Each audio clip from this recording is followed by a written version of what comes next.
Hello students, आज की class में हम लोग डिस्कस करने जा रहे हैं एक्सरसाइज 11.2। ये सेक्शन है कोडिंग सेक्शन का दूसरा पार्ट, जिसका नाम है पैराबोला। पैराबोला ये होता क्या है, इस बात को समझें। इसके अंदर कुछ पॉइंट्स हैं, इस पॉइंट्स को जानना जरूरी है। देखिए, हमारे पास इसका शेप जो है वो इस तरह से हो सकता है। इसके अंदर कुछ पॉइंट्स देखिए, ये इस टाइप का शेप है पैराबोला का। ये जो होता है पॉइंट जहां पे ओरिजिन पे हम है, इसको हम लोग बोलते हैं वर्टेक्स। वर्टेक्स ये 0 0 ओरिजिन पे हमारी है।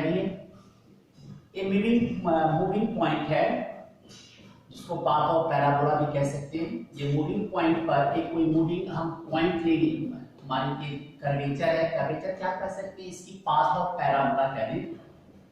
इस पर एक मूविंग पॉइंट ले लिया P X Y. X axis पर एक पॉइंट है फोकस। ये एक्स एक्सिस पर है, इसलिए इसका कोऑर्डिनेट वाई कोऑर्डिनेट 0 हो जाएंगे। इसको हम a, 0 से रिप्रेजेंट कर रहे हैं। एक्स डैश है हमारे पास।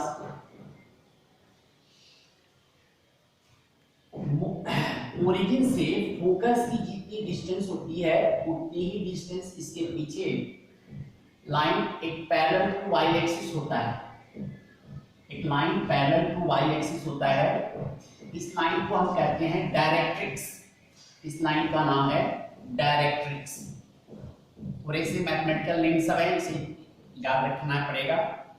डायरेक्ट्रिक्स।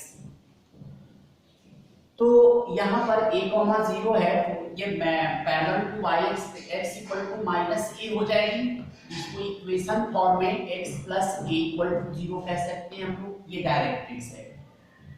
इसकी डिस्टेंस ओरिजिन से फोकस की जितनी होती है उतनी ओरिजिन से बैक साइड में जो है ये distance parallel to x axis होता है। इसे हम डायरेक्ट्रिक्स कहते हैं। अब देखिए, मूविंग पॉइंट से फोकस की जो डिस्टेंस होती है, मूविंग पॉइंट से फोकस की जो डिस्टेंस होती है और मूविंग पॉइंट से डायरेक्ट्रिक्स की जो परपेंडिकुलर डिस्टेंस होती है, मूविंग पॉइंट से डायरेक्ट्रिक्स की परपेंडिकुलर डिस्टेंस को pm नाम दे दिया। मूविंग पॉइंट से फोकस की डिस्टेंस को pf नाम दे दिया। तो मूविंग पॉइंट से फोकस की डिस्टेंस और मूविंग पॉइंट से डायरेक्ट्रिक्स की परपेंडिकुलर डिस्टेंस के रेशो को हम इसेंट्रिसिटी कहते हैं। इसेंट्रिसिटी, जिसको स्मॉल e से रिप्रेजेंट करते हैं, और ये होता है pf/pm। मूविंग पॉइंट से फोकस की डिस्टेंस और मूविंग पॉइंट से डायरेक्ट्रिक्स की परपेंडिकुलर डिस्टेंस का यह रेशो होता है। और पैराबोला के केस में ये pf और pm की वैल्यू सेम होती है। क्यों?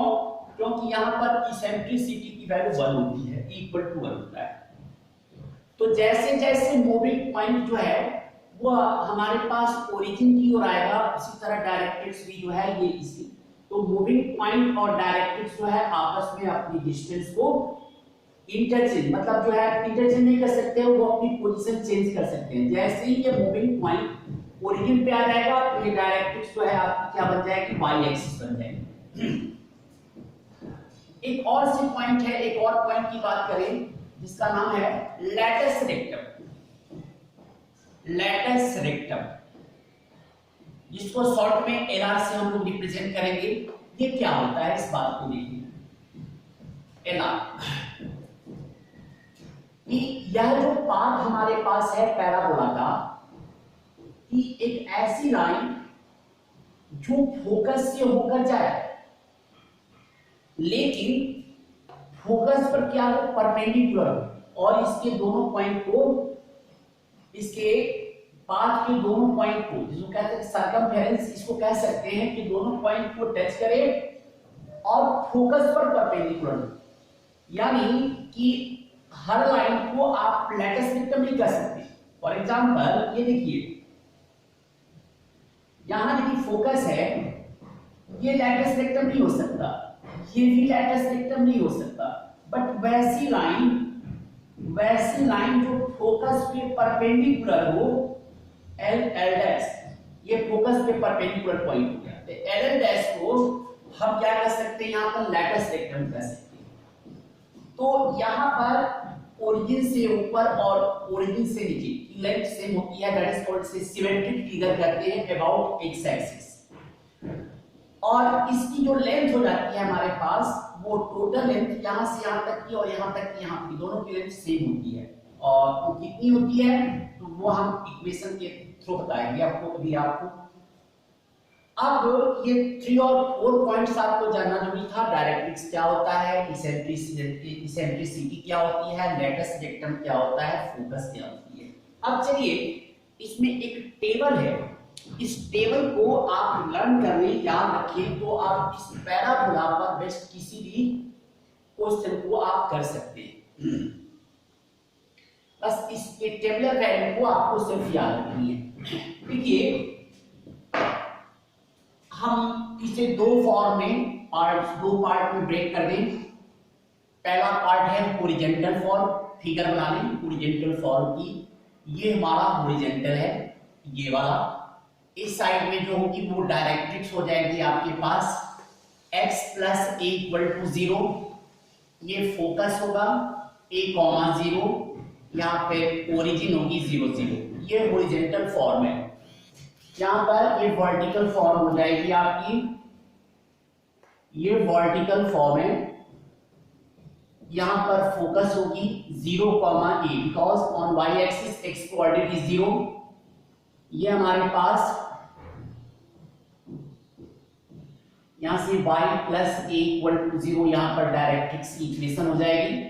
अब देखिए इसमें 4 to 5 पॉइंट्स हैं। पहला, इक्वेशन ऑफ पैराबोला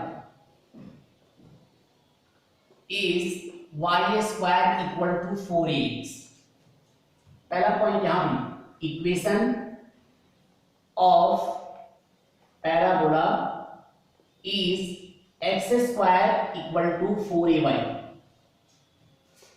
दूसरा पॉइंट, वर्टेक्स 0 0, यहां भी वर्टेक्स जो होगी इसकी सेम होगी 0 0। Third point, focus f a, 0, यहां पर जो फोकस होगी f 0, a। Fourth point, axis along x axis, because focus x axis पर है। इसकी एक्सिस कहां पे होगी, along y axis. Fifth point, equation of directrix is x + a = 0। यहां पर equation of directrix is y + a = 0।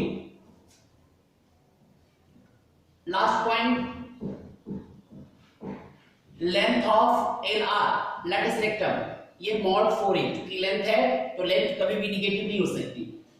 यहां भी लेंथ जो है ऑफ LR = mod 4a, ये हमारे पास।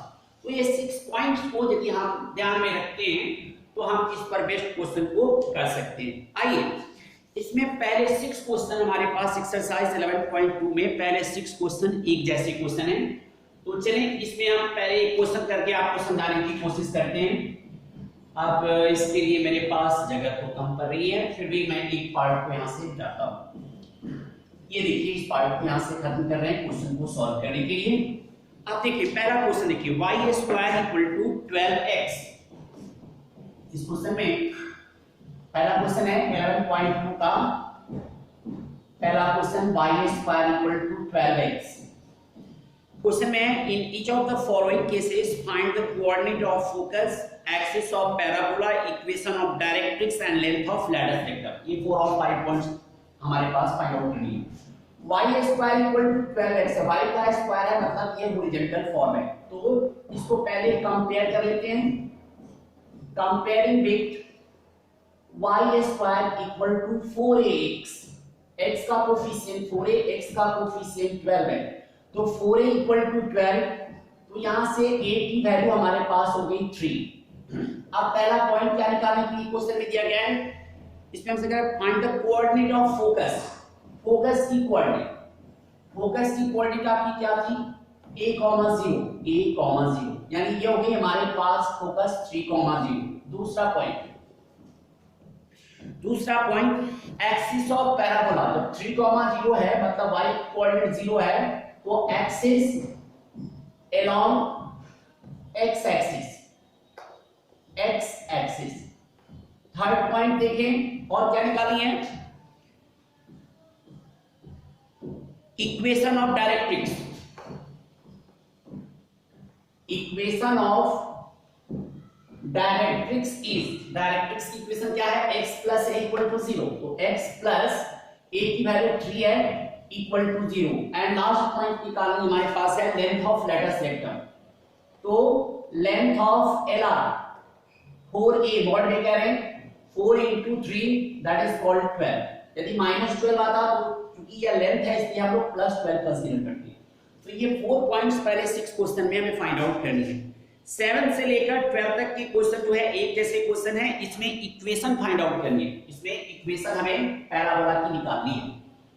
याद रहे ये हॉरिजॉन्टल है या वर्टिकल, ये आपको डिसाइड करना है। यदि फोकस की y कोऑर्डिनेट 0 है तो ये हॉरिजॉन्टल होगी, फोकस की x कोऑर्डिनेट 0 है तो वो वर्टिकल होगी।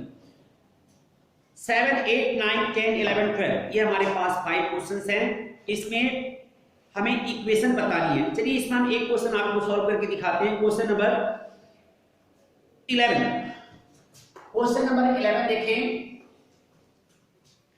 कि वर्टेक्स 0, 0 है, वर्टेक्स 0, 0 है और ये passing through the point Q3 है, पासिंग थ्रू 2, 3, और क्या दिया गया है, an axis along x axis, axis जो है अलोंग x एक्सिस, ये क्लियर कर दिया कि ये हॉरिजॉन्टल फॉर्म है। तो लेट कर लीजिए, let equation of parabola is y square equal to 4x, क्यों लिया, क्योंकि ये अलोंग x एक्सिस है। ये फर्स्ट इक्वेशन मान लें। इक्वेशन 1 जो है पासिस थ्रू 2, 3, तो ये 2 और 3 पॉइंट जो है इक्वेशन फर्स्ट को सेटिस्फाई करेगा। तो x की जगह 2, y की जगह 3 पुट कर दें, 3 का स्क्वायर 9, 4a into 2, तो यहां से a की वैल्यू हो गई 9/8 और a मिल गया, तो इसमें आप पुट कर दें इक्वेशन 1 में, तो y square equal to 4 into 9/8 into x, 4 से 8 को कट कर दिया, 2y square equal to 9x, ये रिक्वायर्ड इक्वेशन ऑफ पैराबोला हो गया। इस तरह आपकी ये होमवर्क बन रही है एक्सरसाइज 11.2, ये आप सारे क्वेश्चन को सॉल्व कर सकते हैं। आज के लिए बस इतना ही, थैंक यू।